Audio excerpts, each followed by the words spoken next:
Berikut adalah beberapa hal yang harus dilakukan agar Anda terhindar dari varises. Yang pertama, hindari posisi statis yang terlalu lama. Jadi kalau kita pekerjaannya duduk atau berdiri terlalu lama, usahakan setiap 2 jam sekali kita menggerakkan kaki, kemudian jalan, kalau bisa stretching sedikit. Kedua, hindari pemakaian sepatu hak tinggi, karena ini akan menyebabkan aliran darah yang tidak lancar ke atas. Ketiga, hindari sedentary lifestyle. Jadi maksudnya apa? Kita sering bermalas-malasan, tidak bergerak, duduk di sofa seharian gitu ya. Karena ini tentunya tidak mempromosikan atau tidak mengalirkan darah dengan baik ke jantung. Nah, yang harus kita lakukan adalah satu, olahraga rutin, terutama kita memperkuat otot-otot di kaki ya. Kemudian kita harus lebih aktif. Jadi kalau bisa sehari kita lakukan jalan kaki 30 menit. Ini tentunya untuk mendorong darah lebih cepat mengalir ke atas. Kemudian hindari juga merokok karena penelitian ini menunjukkan rokok ini bisa melebarkan pembuluh darah dan menyebabkan masalah-masalah lain tidak hanya di vena yang bisa terkena varises tapi juga pada arteri ya.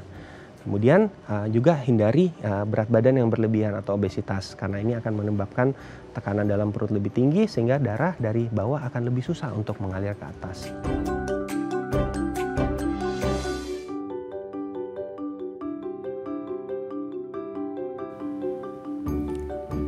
Halo pemirsa, apa kabar Anda hari ini? Senang sekali saya Raden Madrias dapat kembali menemani Anda dalam sebuah program talk show inspiratif. Ini dia Bincang Sehati.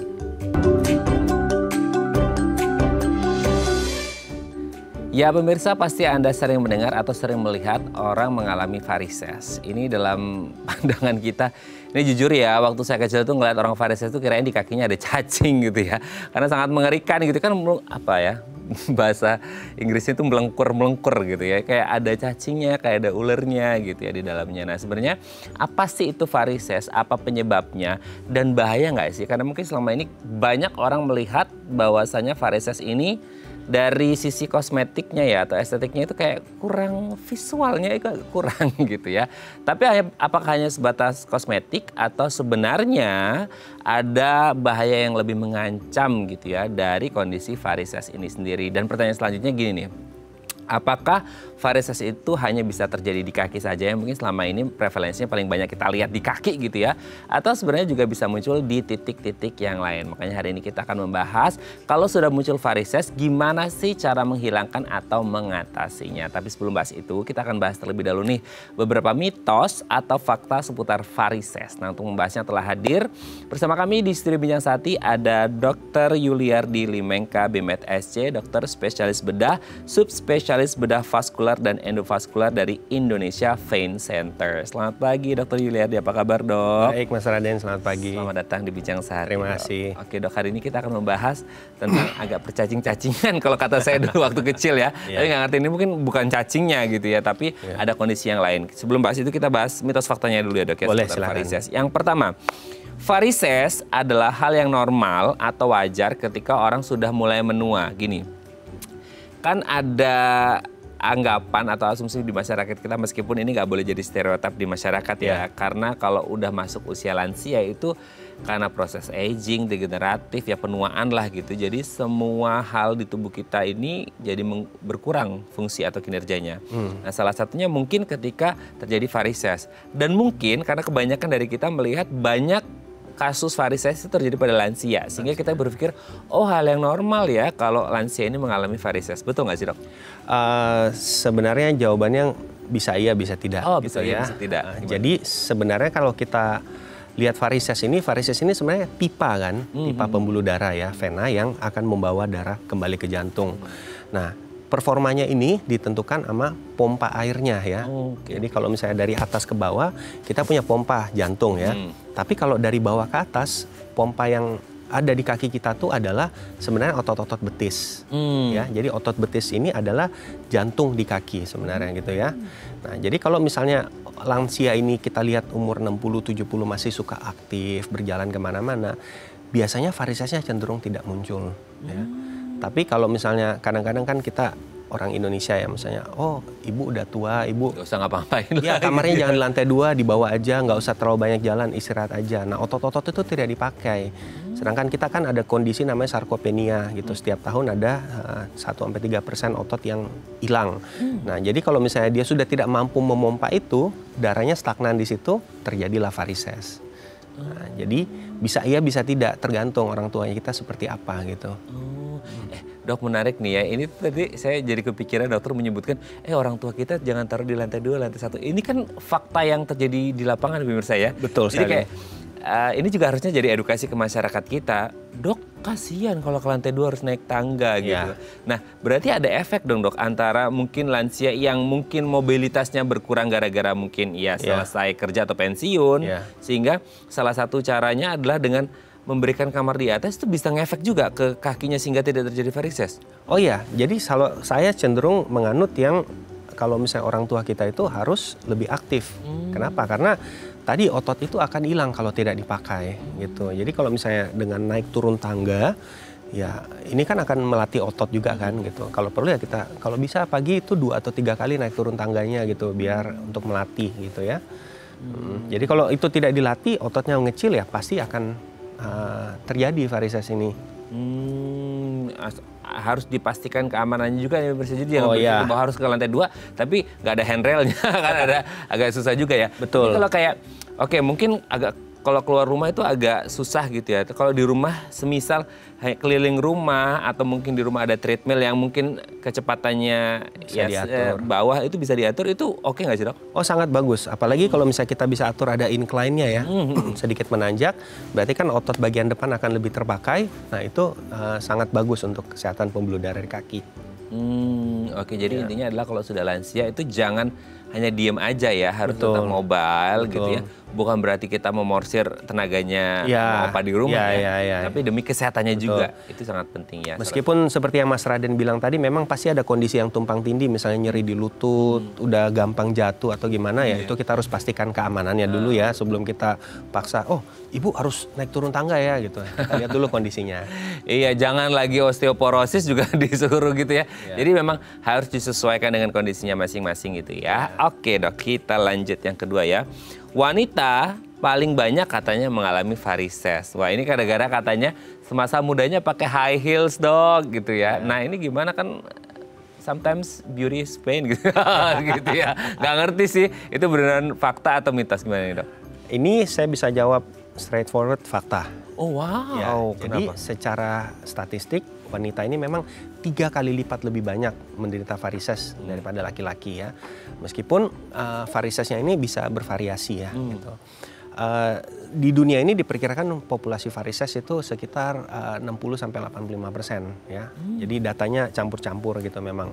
Nah, memang wanita ini lebih banyak. Faktor yang utama itu sebenarnya adalah hormonal sebenarnya gitu ya. Jadi bisa kita lihat contohnya kalau misalnya wanita datang bulan kan kadang-kadang pipinya terlihat lebih merah, kok kayaknya pembuluh darah kecil-kecilnya lebih muncul seperti itu ya. Jadi kalau misalnya hormonnya ini lagi tinggi, kadang-kadang dia memacu pembentukan pembuluh darah, kemudian pembuluh darah cabang-cabangnya ini ketika lagi tidak dipakai, itu dia kan dorman. Tapi kalau misalnya wanita hamil, berjalan pakai hak tinggi segala macam, ini darah akan lebih banyak ngumpul di kaki, akan lebih besar pembuluh darahnya. Jadi memang ya kapasitas pembuluh darah ini akan bertambah gitu pada wanita biasanya.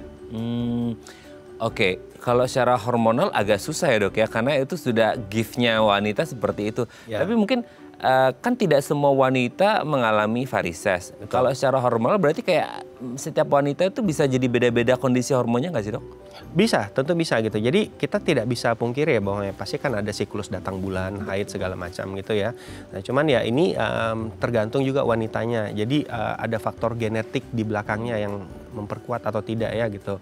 Kalau misalnya contohnya ayah ibu kita punya varises ya, kemungkinan wanita ini untuk terkena varises bisa sampai 90% gitu ya. Nah, kalau misalnya wanita ini gaya hidupnya baik, aktif segala macam, terus sering memakai compression stocking, kalau misalnya perjalanan jauh atau apa ya bisa aja tidak muncul gitu ya. Cuman ya secara by default ya gitu, ya kemungkinan terkenanya memang jauh lebih tinggi pada wanita. Udah kayak handphone ya, defaultnya seperti itu. Iya, settingan awalnya udah seperti itu. Bawaan pabrik ya dok ya. Iya. Oke, tapi kalau kayak yang high heel dok, kan mungkin banyak yang high heels atau kayak mungkin wedges itu kan mungkin beda base-nya gitu, itu sama nggak efeknya? Ya sama, jadi gini, sebenarnya balik ke yang tadi, pompa darah dari kaki itu adalah betis ya. Jadi kalau kita memakai sendal, kita memakai sepatu, kan gerakan kaki kita ada seperti ini ankle-nya ya. Nah, pada saat kita memakai high heels kan posisinya seperti ini. Oh, betul. Dan kalau kita berjalan sebenarnya yang kita angkat tuh adalah paha ya. Gitu. Jadi tidak terjadi gerakan itu. Jadi tidak ada darah yang terpompa secara efektif dari kaki gitu. Jadi ya high heels tentu saja menyebabkan buruknya pompa ini bekerja gitu. Yang disarankan biasanya itu heels, kitten heel mungkin istilahnya, saya kurang paham. Yang biasanya di bawah 3 cm. Bawah 3 cm. Tuh yang berlomba-lomba 10 sampai 15 cm. Lebih terlihat lebih tinggi ya dok ya. Aduh ya itu harus berhati-hati ya. Oke dok, kita lanjut yang ketiga. Menekuk kaki setelah berolahraga katanya bisa menyebabkan varises. Ini tuh saya udah dari kecil nih sering banget denger ini gitu. Habis olahraga nggak boleh menekuk kaki kan. Katanya pembuluh darahnya lagi kenceng-kencengnya gitu. Kalau ditekuk nanti jadi varises, betul nggak dok? Ini adalah mitos. Wah, saya kemakan mitos dulu. Ya, jadi sebenarnya gini, sekali lagi otot ini kan akan memompa darah. Di saat kita duduk menekuk kaki, ini kan kaki stagnan, tidak ngapa-ngapain, darahnya tidak terpompa. Sebenarnya kalau kita menekuk kaki misalnya 5-10 menit, is okay. Yang masalah tuh adalah durasinya. Berapa lama kita menekuk kaki dan tidak bergerak gitu.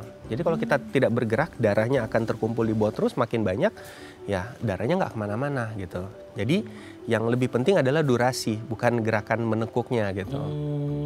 Oke. Jadi bukan menekuknya, tapi durasi berapa lamanya gitu. Betul ya? sekali. Jadi tidak ada hubungan sama olahraga atau enggaknya atau menekuknya, tapi ke durasinya. Nah mungkin ini nyambung dengan mitos fakta yang keempat nih dok. Ya kalau tadi kan abis olahraga menekuk kaki, ini ngomongannya lagi bersila gitu ya. Nah mungkin untuk orang-orang yang punya kegiatan tertentu atau mungkin yang ya rutin ada aktivitas mungkin kerjanya harus duduk dan bersila gitu ya. Karena kerjanya di lesehan mungkin gitu ya. Itu kan jadi satu habitual action yang mereka ulangi, repetisi terus kan repetitif gitu. Nah duduk bersila, di satu sisi kan mungkin satu apa ya yang paling instan dirasakan tuh mungkin kayak kesemutan ya dok ya. Ya kesemutan itu kan indikasinya katanya gara-gara pembuluh darahnya ketekan. Nah kalau varises kan hubungannya juga dengan pembuluh darah. Betul nggak sih kalau duduk bersila juga mungkin ini mirip 11-12 sama yang tadi? Ya betul, yang lebih penting sebenarnya durasinya gitu ya. Nah cuman saya mau garis bawahi di saat kita merasakan mulai kesemutan sebenarnya itu adalah saraf yang terganggu, bukan pembuluh darah ya. Gitu. Jadi saraf sensori kita merasa kok kayaknya dia tertekan gitu. Jadi memang kalau saraf ya pada posisi tertentu dia akan sedikit terhimpit gitu ya. Cuman kalau pembuluh darah umumnya karena dia ada tekanan di dalamnya, dia itu bisa melawan gitu. Jadi dia tidak akan terlipat terus tidak bisa jalan, darahnya nggak bisa gitu ya. Nah cuman masalahnya kalau kita bersila lama misalnya 2-3 jam gitu, kakinya mulai bengkak sebenarnya sedikit kan. Nah di saat dia mulai bengkak di level selnya itu kadang-kadang dia agak menekan saraf sedikit. Nah itu terutama pada usia lanjut yang kakinya sudah bolak-balik bengkak, di saat dia bengkak dia menekan saraf, ya mulai muncul keluhan-keluhan seperti yang tadi Mas Raden sebutkan itu. Oke. Jadi kembali lagi ke durasinya ya. Durasinya. Jadi kalau kita kesemutan itu sebenarnya bukan pembuluh darah tapi sarafnya ya. Sarafnya. Ini baru loh dok, mungkin banyak yang tahu ya. Mungkin orang kepikiran itu, waduh pembuluh darahnya nih, darahnya kejebak nih gitu ya. Ya itu sering sekali misalnya dokter Ardi, dokter apa sih pembuluh darah gitu. Oh saraf dong ya gitu. Oke ya. Jadi beda ya antara saraf sama pembuluh darah gitu ya. Kalau kita ngomong varises itu di pembuluh darahnya. Oke dok, kita lihat yang terakhir ya. Selama nggak sakit, katanya varises itu nggak masalah. Ini kan tipikalnya orang kita banget ya dok. Betul, setuju. Ini kind of disease deh gitu ya. Segala macam jenis penyakit kalau belum menimbulkan keluhan atau belum black out gitu ya. Itu baru datang ke dokter. Nah kalau nggak ada keluhan berarti it's okay, nggak ada masalah dengan varises atau gimana? Varises ini sebenarnya adalah stadium 2 dari kelompok penyakit vena kronis namanya atau chronic venous disease ya. Nah jadi sebenarnya ada proses penyakit di belakangnya sampai bisa timbul varises. Keluhan pertama yang muncul biasanya adalah pegel. Jadi kita tidak mencari misalnya urat-urat di kaki. Jadi kalau pada stadium 0 dan stadium 1, kelas 0 dan kelas 1 ini, pasien hanya merasakan pegel saja gitu.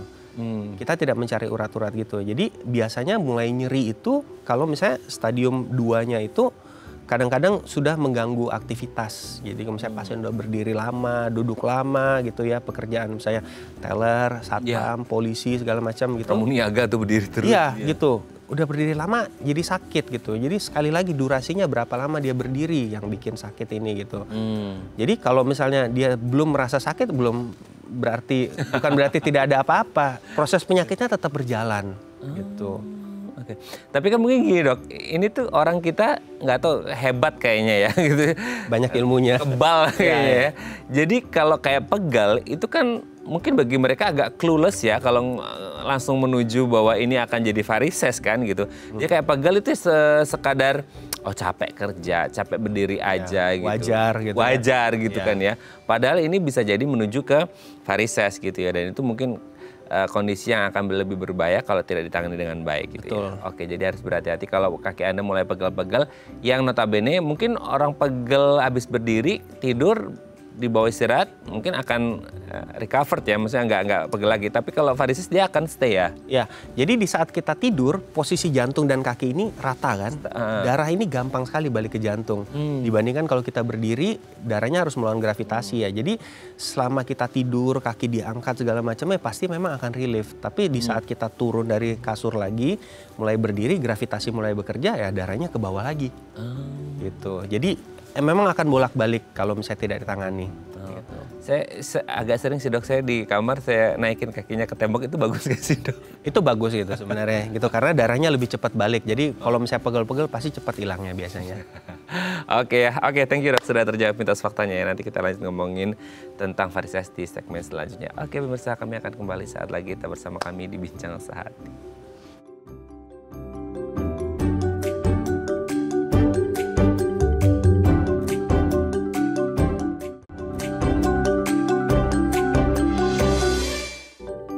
Baik, Anda masih bersama kami di Bincang Sehati dan kita masih membahas tema kita hari ini seputar varises. Kalau Anda punya pertanyaan seputar tema kita hari ini, monggo ya tanya-tanya di 021-2903-2644 atau di Instagram kami di @bincangsehati.itv.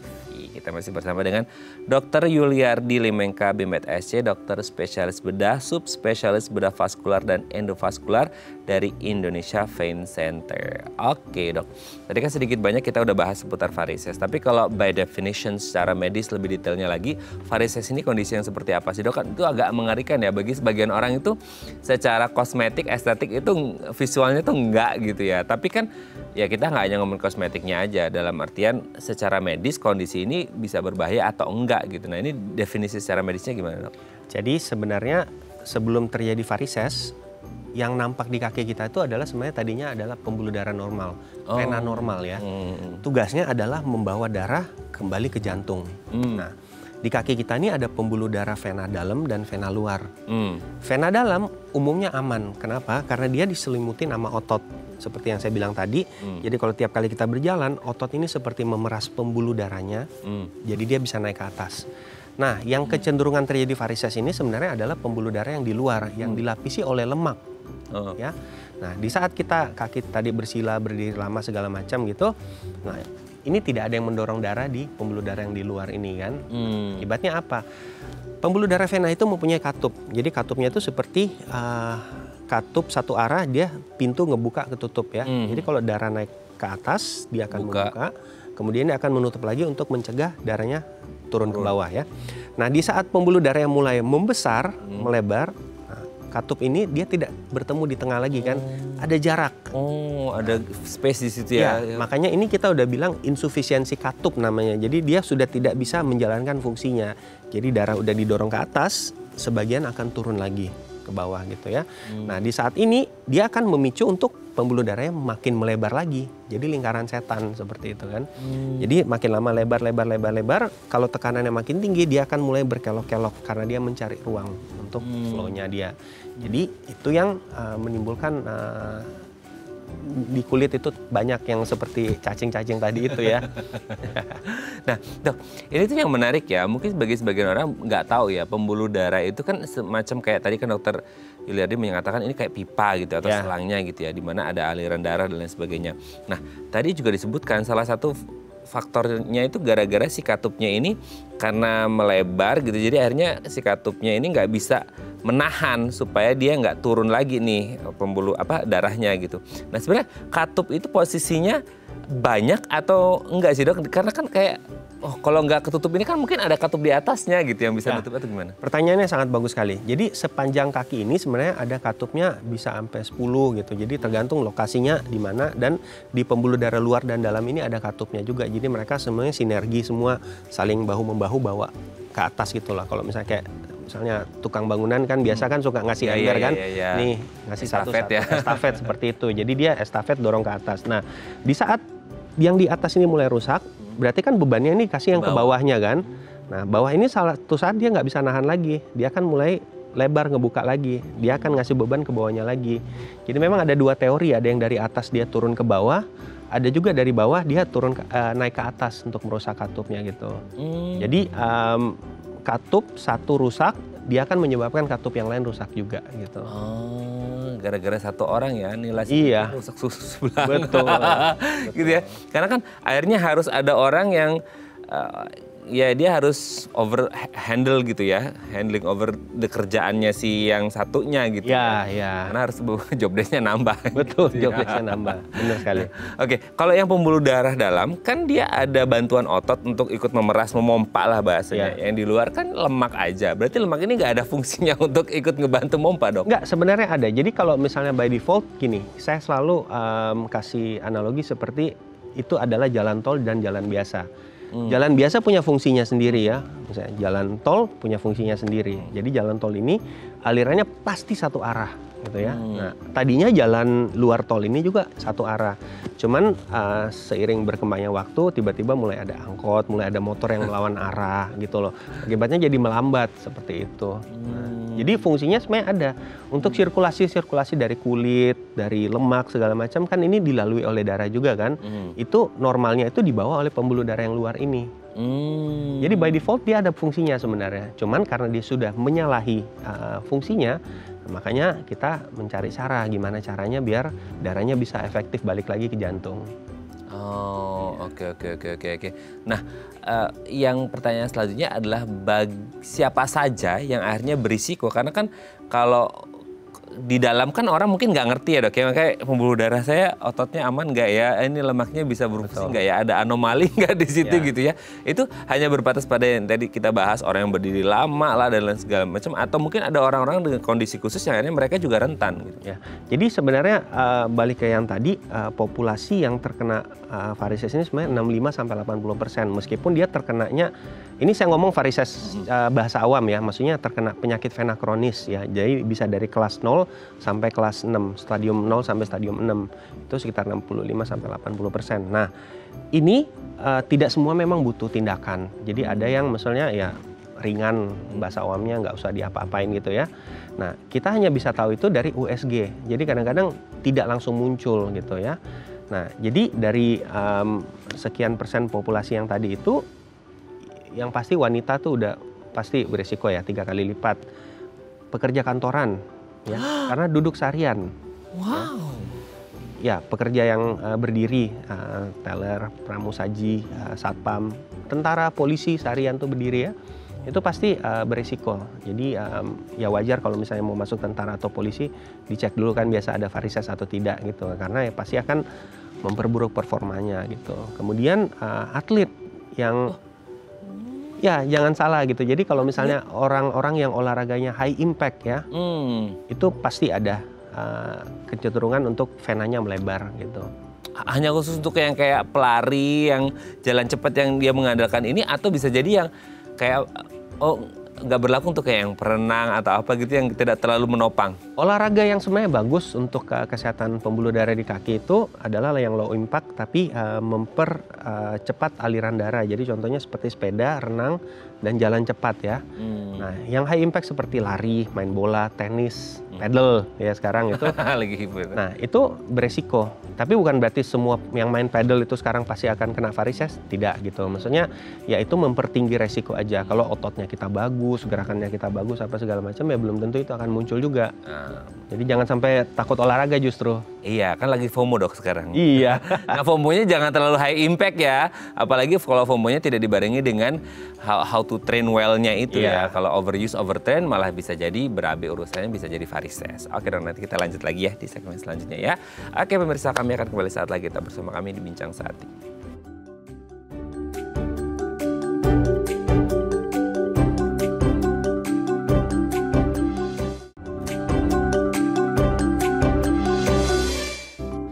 Baik, masih bersama kami di Bincang Sehati dan kita masih membahas tema kita hari ini seputar varises. Kalau Anda punya pertanyaan seputar tema kita hari ini, boleh tanya-tanya di 021-290-3244 atau di Instagram kami di @bincangsahatidayatv. Kita masih bersama dengan Dr. Yuliardi Limengka BMed SC, dokter spesialis bedah, subspesialis bedah vaskular dan endovaskular dari Indonesia Vein Center. Oke dokter, sebelum kita lanjut, ini ada penelpon, kita sapa terlebih dahulu ya.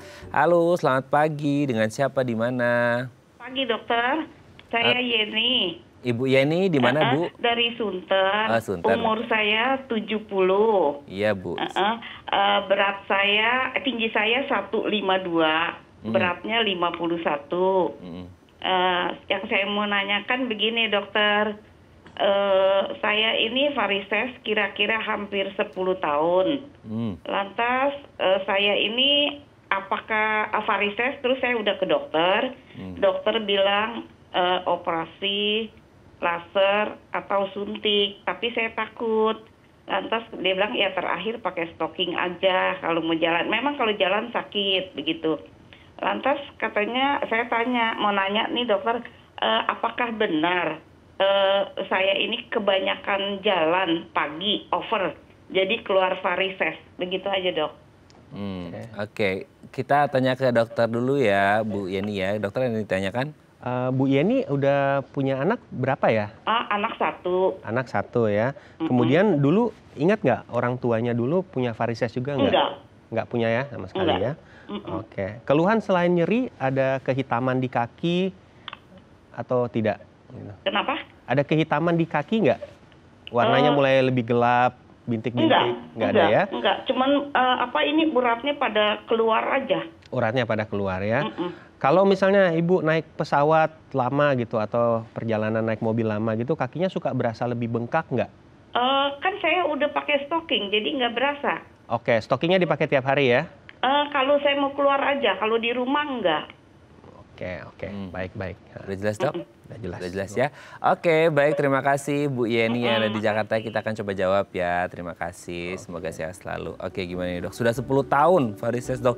Karena takut disuntik dan laser, akhirnya pakai stocking aja, gimana nih? Jadi ini narasi yang sering saya dengar dari pasien ya, ketika kita melakukan anamnesis atau kita menggali data dari pasien. Kalau dia bilang udah 10 tahun, berarti kan kenanya pas usia 60 kan. Padahal ini pasti kenanya mulai dari umur 20-30. Oh? Jadi gini, Selama itu varises ini sebenarnya dia prosesnya, kalau misalnya kita tidak ngomong genetiknya kuat ya, dia prosesnya butuh puluhan tahun untuk jadi seperti itu. Oh, karena orang tuanya tadi tidak ada varises ya? Iya, yang ketahuan. Kalau saya USG, mungkin aja ada. Gitu. Jadi saya bilang tadi, pembuluh darah yang dekat kulit ini, dia kan sebenarnya jalannya tidak lurus seperti ini. Dia ada yang naik, ada yang turun, ada yang naik, turun. Saat dia dekat dengan kulit, tahanannya lebih kecil, dia akan lebih gampang melebar. Jadi kita lihat, wah ini ada urat di kaki. Padahal sebenarnya mungkin yang di dalam pas kita USG ada yang jauh lebih besar. Gitu ya. Jadi ini dia tidak, developnya tidak 10 tahun terakhir, pasti udah lebih lama. Kemudian 2, apakah karena jalan pagi? Jalan pagi sebenarnya itu adalah kegiatan yang sangat bagus. Justru kalau pasien-pasien varises biasanya saya tanya, itu justru nggak pernah jalan pagi, nggak pernah aktivitas. Di rumah kerjaannya ngapain? Ya masak aja berdiri, bisa 3-4 jam di dapur. Setelah itu ngapain? Duduk aja seharian, tidur seharian gitu. Jadi sedentary lifestyle itu ya pasti berisiko. Justru kalau jalan tuh bagus. Cuman karena sekarang kondisinya udah ada varises, ya jalannya harus sambil pakai stocking. Gitu ya.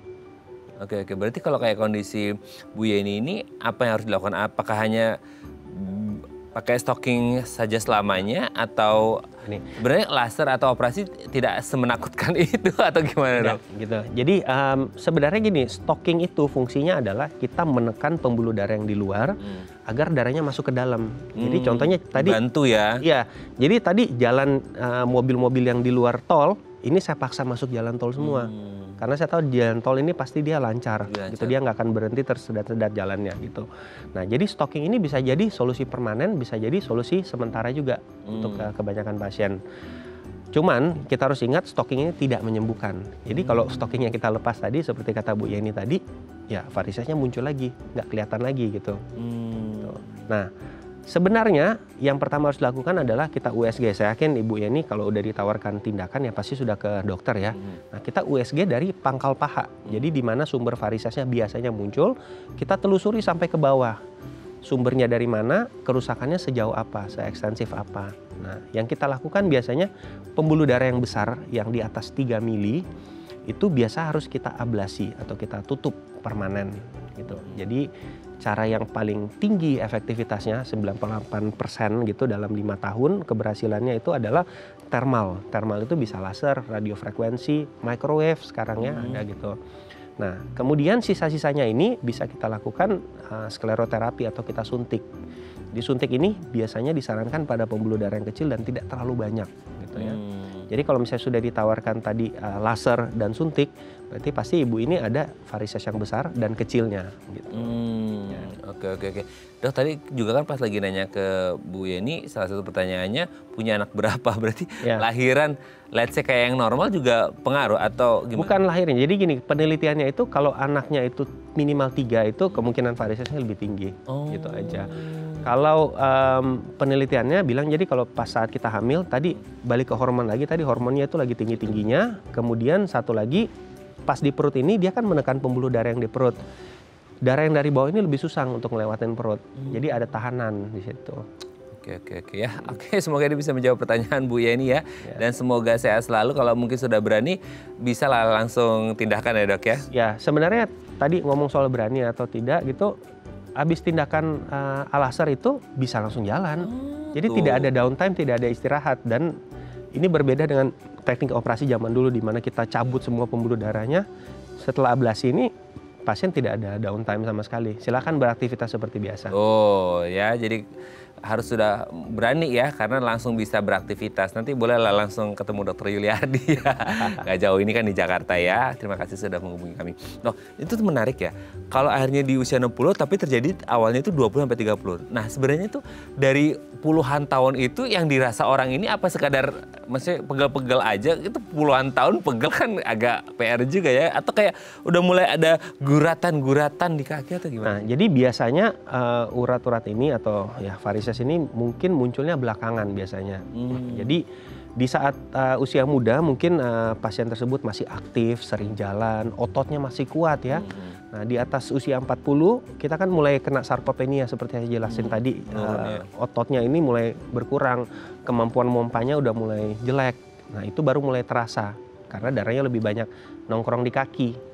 Gitu. Mungkin pas usia muda ya biasa yang dirasain biasa awal-awal pegel. Dia ada kayak guratan kayak warna biru atau merah yang apalagi mungkin yang kulitnya cerah gitu. Pis ya. Ya biasa ada gitu. Cuman biasa yang saya cari pertama tuh adalah bukan urat yang nongol. Biasa yang saya cari pertama sebenarnya adalah perubahan warna di kulit. Perubahan warna di kulit itu di ankle bagian dalam itu saya yakin kalau saya periksa pasti ada. Ini warna kecoklatan lebih tua gitu. Kemudian dia mulai ada bintik-bintik coklat, bahkan kadang-kadang hitam gitu ya. Nah, ini pertanda bahwa varisesnya sudah stadiumnya naik sebenarnya. Gitu. Penyakit vena kronisnya bisa jadi udah stadium 4 gitu. Oke. Itu kalau diperiksa secara mendalam ya, masalahnya kadang-kadang orang nggak notice karena hanya lihat pakai mata sendiri ya. Definisi dokter dan definisi pasien kadang-kadang berbeda gitu. Jadi kita harus ketemu untuk lihat, nah ini yang saya bilang ini Bu gitu. Bukan kadang dok, sering banget. Sering banget ya. Karena itu ya self diagnose yang akhirnya kayak antara self diagnose atau agak denial sih dok, kayak enggak kok ini enggak varises gitu ya. Padahal harus menegakkan diagnosis itu harus dari dokter dan pemeriksaan lebih lanjut ya. Oke dok, nanti kita lanjut lagi ya di segmen selanjutnya. Oke pemirsa, kami akan kembali sesaat lagi. Tetap bersama kami di Bincang Saat.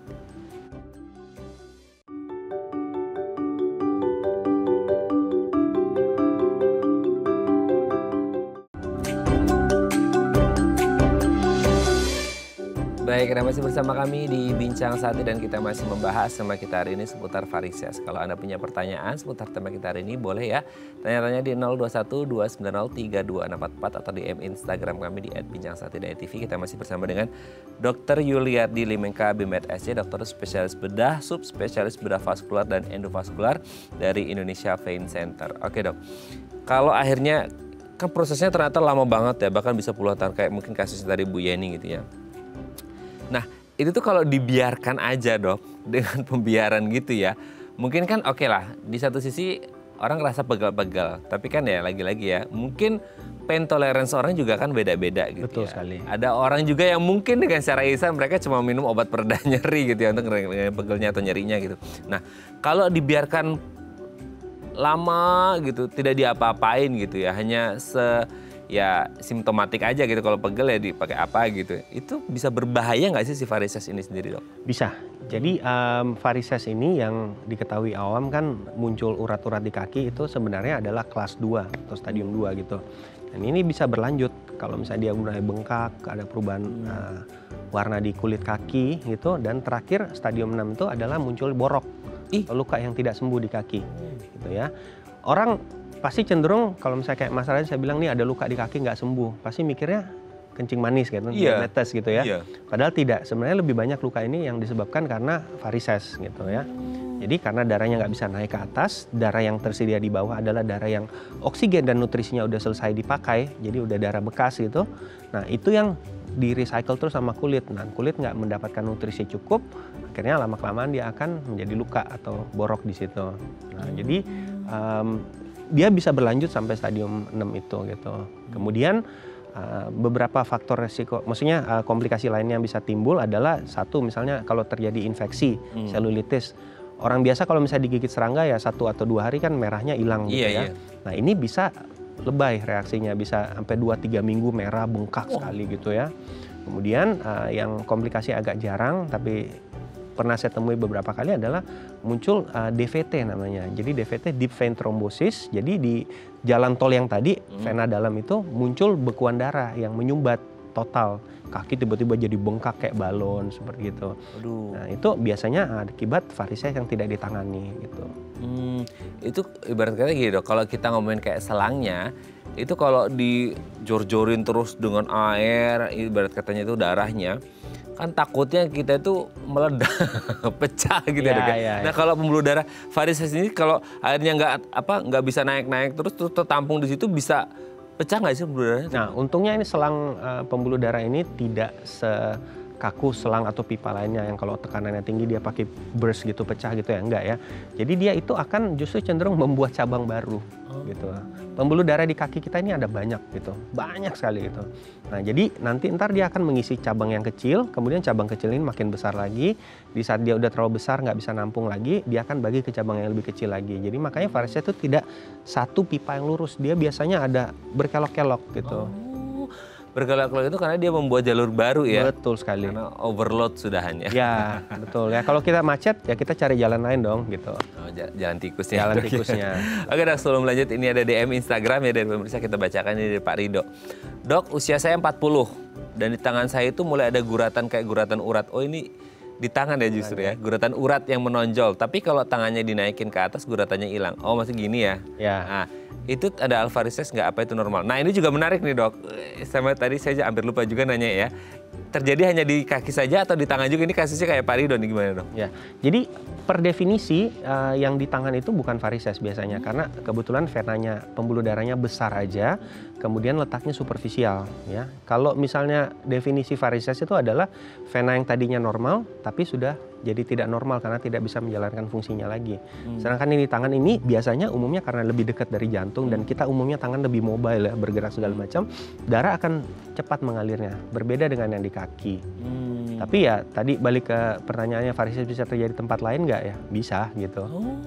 Biasanya terjadi di mana, dong? Maksudnya kalau ini kan hubungannya karena dia mau naikin darah ke atas kan gitu. Di kaki oke lah, make sense lah. Tapi kalau di titik yang lain? Yang suka saya tangani juga sekarang adalah pelvic congestion syndrome atau varises di rahim.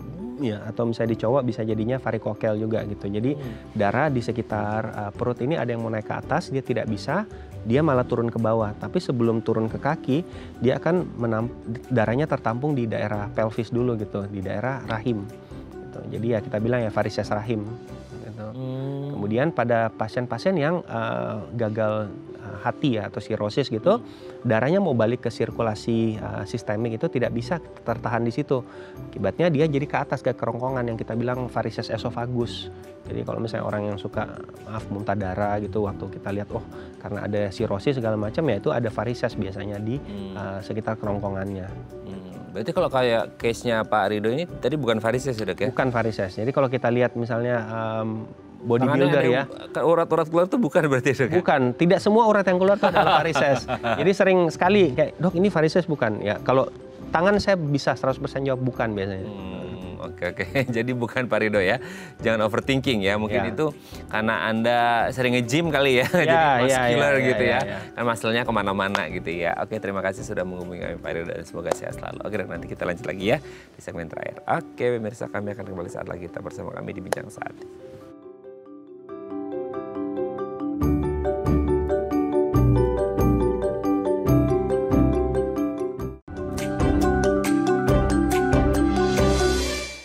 Baik, kita masih bersama kami di Bincang Sate dan kita masih membahas sama kita hari ini seputar varises. Masih bersama dengan Dr. Yuliardi Limengka, BMed SC, dokter spesialis bedah, subspesialis bedah vaskular dan endovaskular dari Indonesia Vein Center. Oke, dok, untuk menegakkan diagnosis gitu ya, kan gini, jangan sampai kasusnya mungkin kayak tadi kita ambil contoh Bu Yeni yang akhirnya ketahuannya sudah umur 60 padahal mungkin awalnya itu dari usia 20 sampai 30. Kalau udah mulai kerasa pegal-pegal itu bisa nggak sih dok di awal banget stage awal itu kita periksa meskipun belum ada manifestasi klinisnya nonjol-nonjol itu bisa ketahuan di tegakkan diagnosis bahwa ini varises gitu nggak sih? Bisa. Jadi yang harus kita lakukan pas awal setelah kita anamnesis atau kita menggali data, kita lakukan USG Doppler. Jadi USG Doppler biasa dilakukan oleh dokter bedah vaskular sendiri karena kita harus langsung melihat sebenarnya ini fungsinya ini mulai salah di level mana nih gitu. Jadi USG Doppler itu sudah bisa memberikan informasi yang sangat banyak. Kalaupun ternyata dari USG Doppler tidak ada, ya setidaknya kita udah eksklusi satu penyakit kan. Gitu.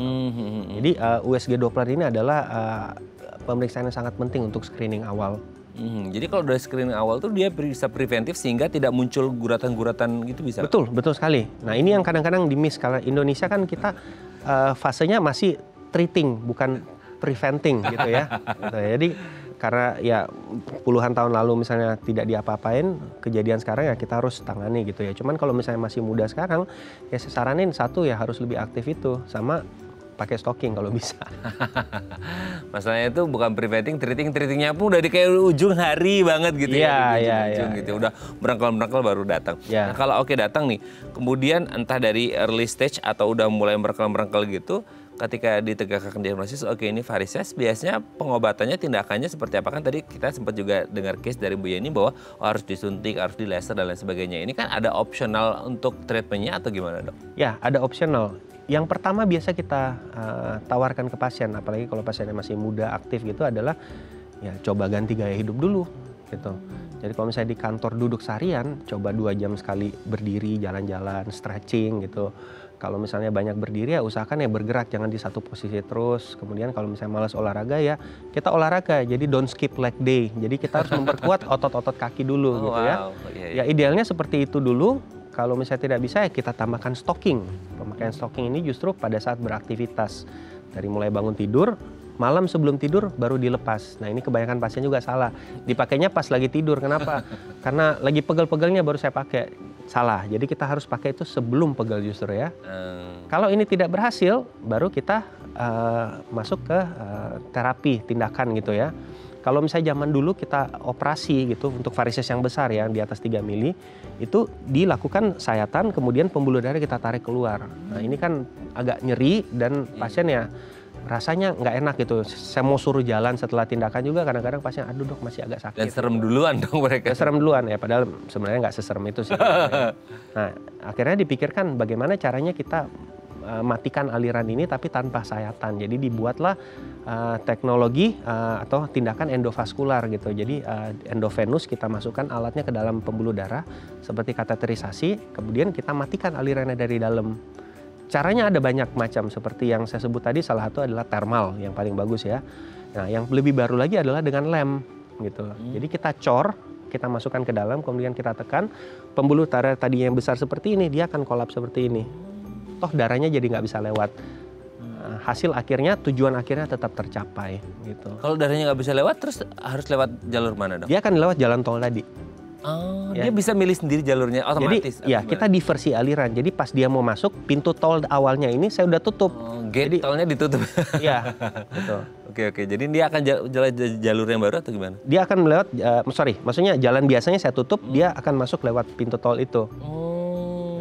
Oke. Jadi dipaksa untuk lewat tol itu? Iya, jadi jangan lewat sini ya, lewat tol aja gitu.